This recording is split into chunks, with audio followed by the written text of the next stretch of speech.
شروع اللہ کے نام سے جو بڑا مہربان اور نہایت رحم فرمانے والا ہے۔ حضرت بلال حبشی رضی اللہ تعالیٰ عنہ کا واقعہ۔ حضرت بلال حبشی رضی اللہ تعالیٰ عنہ مشہور صحابی رسول ہیں، جو مسجد نبوی کے مؤذن رہے۔ قبول اسلام سے قبل آپ ایک کافر کے غلام تھے۔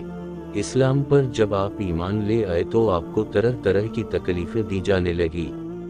امی بن خلف جو مسلمانوں کا سخت ترین دشمن تھا، ان کو سخت گرمی میں دوپہر کے وقت تپتی ہوئی ریت پر سیدھا لٹا کر ان کے سینے پر پتھر کی بڑی چٹان رکھ دیتا تھا تاکہ وہ حرکت نہ کر سکیں، اور چاہتا تھا کہ آپ یا تو اس حال میں مر جائے یا زندگی بچانے کے لیے اسلام سے ہٹ جائیں، مگر وہ اس حالت میں بھی عہد عہد کہتے تھے، یعنی نبوت ایک ہی ہے۔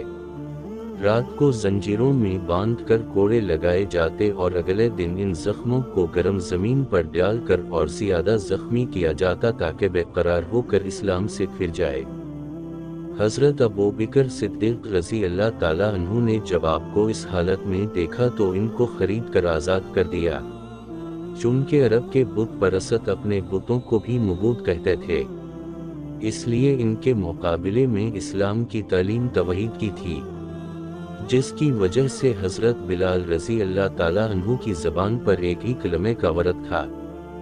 اس کا یہ صلہ ملا کہ پھر حضور اکرم صلی اللہ علیہ وسلم کے دربار میں مؤذن بنے، اور سفر و حضر میں ہمیشہ اذان کی خدمت ان کی سپرد ہوئی۔ حضور صلی اللہ علیہ وسلم کے وصال کے بعد مدینہ طیبہ میں رہنا اور حضور صلی اللہ علیہ وسلم کی جگہ کو خالی دیکھنا مشکل ہو گیا، تو آپ نے ارادہ کیا کہ اپنی زندگی کے جتنے دن ہیں جہاد میں گزار دوں، اس لیے جہاد کی نیت سے چل دے۔ ایک عرصے تک مدینہ منورہ لوٹ کر نہیں آئے۔ ایک مرتبہ حضور صلی اللہ علیہ وسلم کی خواب میں زیارت کی آپ صلی اللہ علیہ وسلم نے فرمایا کہ بلال یہ کیا ظلم ہے، ہمارے پاس کبھی نہیں آتے، تو آنکھیں کھلنے پر مدینہ طیبہ حاضر ہو گئے۔ حضرت حسن رضی اللہ تعالیٰ عنہ اور حسین رضی اللہ تعالیٰ عنہ نے اذان کی فرمائش کی۔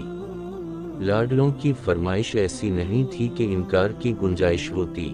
جب آپ نے اذان کہنا شروع کی تو مدینے میں حضور صلی اللہ علیہ وسلم کے زمانے کی اذان کانوں سن کر قہرام مچ گیا۔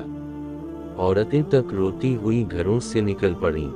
چند روز قیام کرنے کے بعد واپس ہوئے اور 60 ہجری کے قریب دمشق میں آپ کا وصال ہوا۔ اگر آپ کو یہ واقعہ پسند آئی تو برا کرم ہمارے چینل کو سبسکرائب کریں، ویڈیو کو لائک کریں اور دوسروں کے ساتھ شیئر کریں تاکہ زیادہ سے زیادہ لوگ اس سے فائدہ اٹھا سکیں۔ اگلی ویڈیو تک اللہ حافظ۔